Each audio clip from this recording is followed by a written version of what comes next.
आम्हाला यात राजकारण करायचं नाहीये, पण हे वाक्य त्या पण सकट बदलापूर घटनेत वारंवार ऐकण्यात आलं की अशा संवेदनशील गोष्टीमध्ये राजकारण येते, हेच दुर्दैव आहे। ज्यांना या दुष्कृत्यामागे आणि त्याचा निषेध करण्यामध्ये राजकारण आहे असं वाटतंय ते सगळे विकृत आहेत किंवा ते सगळे जण या नराधमांचे पाठीराखे आहेत। मात्र हे वाक्य फेकलं की राजकारण करायला मोकळे असल्यागत वक्तव्यही येतच होते।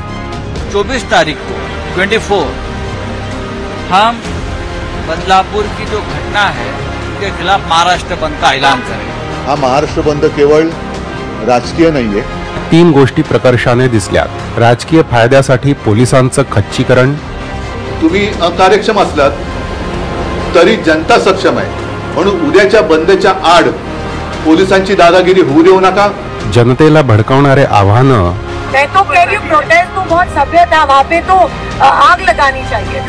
आणि देवेंद्रजी राजीनामा द्या। देवेंद्र फडणवीस साहेब, आपण राजीनामा का देत नाही आहात? महाराष्ट्राच्या गृहमंत्र्यांनी राजीनामा दिला पाहिजे। मी तर म्हणतो मागे आंध्रामध्ये कसं शूट केलं होतं अशा गुन्हेगारांना, अशीच मला असं वाटतं शिक्षा देण्याची आवश्यकता आहे। बदलापूर लैंगिक अत्याचार प्रकरणातला मुख्य आरोपी अक्षय शिंदे याचं एन्काउंटर झालं, ही जी बातमी आहे। मनासारखं झालं की आपण धन्यवाद म्हणतो। आता नियतीनेच या घटनेचा न्याय केल्याने नागरिकात समाधान आहे।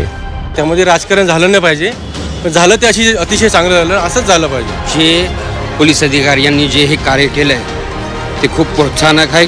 हे एक्झाम्पल पूर्ण भारतभरात चालला पाहिजे। खरंच खूप कौतुक करावं वाटतंय पोलिसांचं आपल्या, की त्यांनी एवढ्या लवकरात लवकर आपल्याला सर्वांना न्याय मिळवून दिलेला आहे। पण ज्यांना न्यायाच्या नावाखाली राजकारण करायचं होतं ते अजूनही राजकारणच करत आहेत।